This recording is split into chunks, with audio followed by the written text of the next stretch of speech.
Hello बच्चों, कैसे हैं आप लोग। उम्मीद करता हूँ आप लोग अच्छे होंगे। तो जेनेटिक्स के ऊपर सेकेंड वीडियो लेकर मैं आया हूँ। इस वीडियो में हम chromosomes, karyotype, genes, codominance, incomplete dominance के बारे में देखेंगे। सबसे पहले स्टार्ट करते हैं क्रोमोसोम। क्रोमोसोम एक हेरिडिटरी मटेरियल है जो न्यूक्लियस के अंदर पाया जाता है। जिस समय सेल डिवाइड करता है, क्रोमैटिन फाइबर कंडेंस होकर क्रोमोसोम्स का फॉर्मेशन करता है। क्रोमोसोम मेनली डीएनए और प्रोटीन से बना होता है। क्रोमोसोम में 40% डीएनए होता है और 60% हिस्टोन प्रोटीन होता है। डीएनए का डबल हेलिक्स स्ट्रक्चर सबसे पहले वाटसन एंड क्रिक ने दिया था, जिसके लिए उन्हें नोबेल प्राइज भी दिया गया था। क्रोमोसोम्स एक स्पीशीज में कांस्टेंट होता है, जैसे कि ह्यूमन बीइंग में क्रोमोसोम की संख्या 46 होती है। उसी तरह माउस में 40, लायन में 38, मंकी में 54, चिकन में 78, गोरिल्ला में 48। जब हम क्रोमोसोम्स को अरेंज करते हैं ग्राफिकली तो उसे हम कैरियोटाइप कहते हैं। कैरियोटाइप में हम क्रोमोसोम्स को उसके साइज़ के अकॉर्डिंग अरेंज करते हैं, जो कि हमें स्टडी में हेल्पफुल होता है। 1 से 22 तक क्रोमोसोम्स को हम ऑटोसोम्स कहते हैं और 23rd पेयर जो क्रोमोसोम होता है उसे हम सेक्स क्रोमोसोम्स कहते हैं। सेक्स क्रोमोसोम में फीमेल्स में XX होता है और मेल्स में XY होता है। ये आपका एक कैरियोटाइप है। आप इस कैरियोटाइप में देख रहे हैं कि chromosomes number 22 is the smallest chromosome number, और ये दोनों chromosomes XX and XY is called sex chromosomes. Apart from this chromosomes, the remaining 22 pair of the chromosomes is called autosomes. Right, यानी इन दोनों को छोड़कर जो 22 पेयर क्रोमोसोम्स हैं उसे हम ऑटोसोम्स कहते हैं। इस क्रोमोसोम्स में फर्स्ट क्रोमोसोम पे सबसे अधिक नंबर ऑफ जीन्स होता है और सबसे कम number of gene Y chromosomes पे होता है।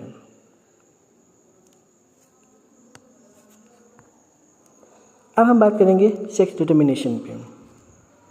सेक्स डिटर्मिनेशन यानी जब एम्ब्रियोनिक स्टेज में है तो बच्चे का जेंडर क्या होगा, इस चीज़ को हम डिटरमाइन करते हैं।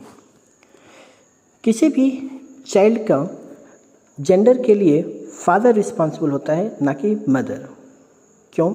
क्योंकि फादर के पास X क्रोमोसोम और Y क्रोमोसोम होता है। कुछ स्पर्म में X क्रोमोसोम होता है, कुछ स्पर्म में Y क्रोमोसोम्स होता है।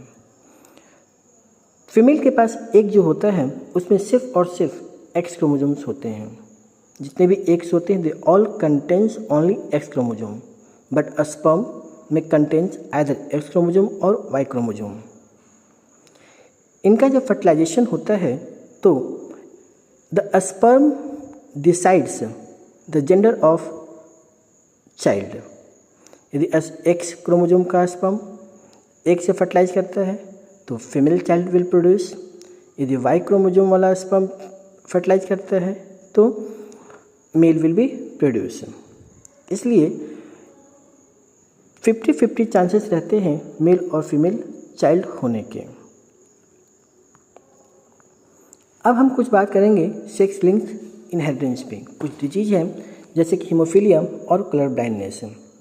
हीमोफीलिया डिजीज एक ऐसा डिजीज है जिसमें इंजरी के बाद ब्लड क्लॉटिंग नहीं हो पाता है। इस केस में females which are both recessive genes is the only haemophilic है, जो कि बहुत ही रेयर होता है। मेल XY हीमोफिलिक होता है, इसलिए मेल जनरली हीमोफिलिक होते हैं। कलर ब्लाइंडनेस भी सेम कंडीशंस है। कलर ब्लाइंडनेस में patient are not able to differentiate the colours.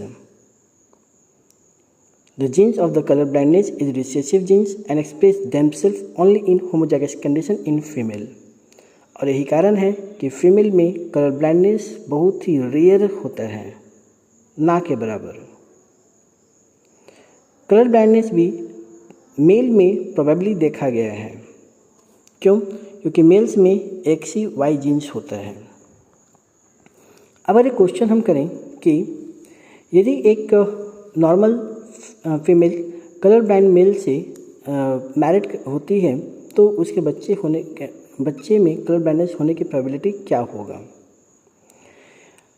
हम देख सकते हैं पुनेट स्क्वायर से कि मदर जो हो फीमेल चाइल्ड जो होगी वो आपकी कैरियर होगी, राइट। इस पुनेट स्क्वायर को यदि हम एनालाइज करें तो ये आपकी फीमेल चाइल्ड है, ये आपकी फीमेल चाइल्ड है जो कि एक कैरियर है। दोनों ही मेल चाइल्ड आपके नॉर्मल्स होंगे, राइट। अब बात करते हैं इनकम्प्लीट डोमिनेंस की। इनकम्प्लीट डोमिनेंस एक ऐसा डोमिनेंस है जिसमें ना तो डोमिनेंट जीन एक्सप्रेस करता है, ना ही रिसेसिव जीन अपने आप को एक्सप्रेस करता है।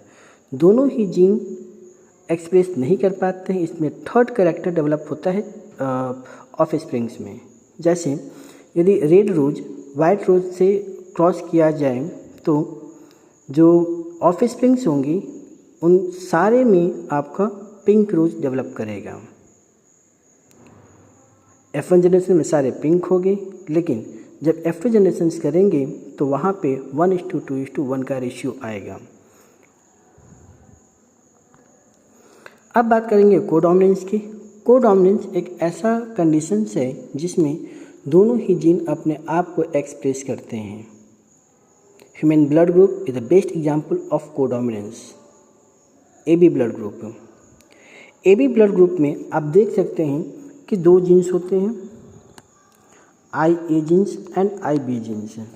दोनों ही जीन अपने आप को एक्सप्रेस करते हैं जिसके कारण से AB ब्लड ग्रुप डेवलप करता है। A ब्लड ग्रुप होने की प्रोबेबिलिटीज़ दो कंडीशंस में है, जब आपका IA और I0 रहे। I0 रिसेसिव जीन है और IA डोमिनेंट जीन है। सिमिलरली ब्लड ग्रुप में IB आपका डोमिनेंट जीन है। तो AB ब्लड ग्रुप में दोनों ही डोमिनेंट जीन्स IA और IB अपने आप को एक्सप्रेस करते हैं, इसलिए ये कंडीशंस आपका कोडोमिनेंस का होता है।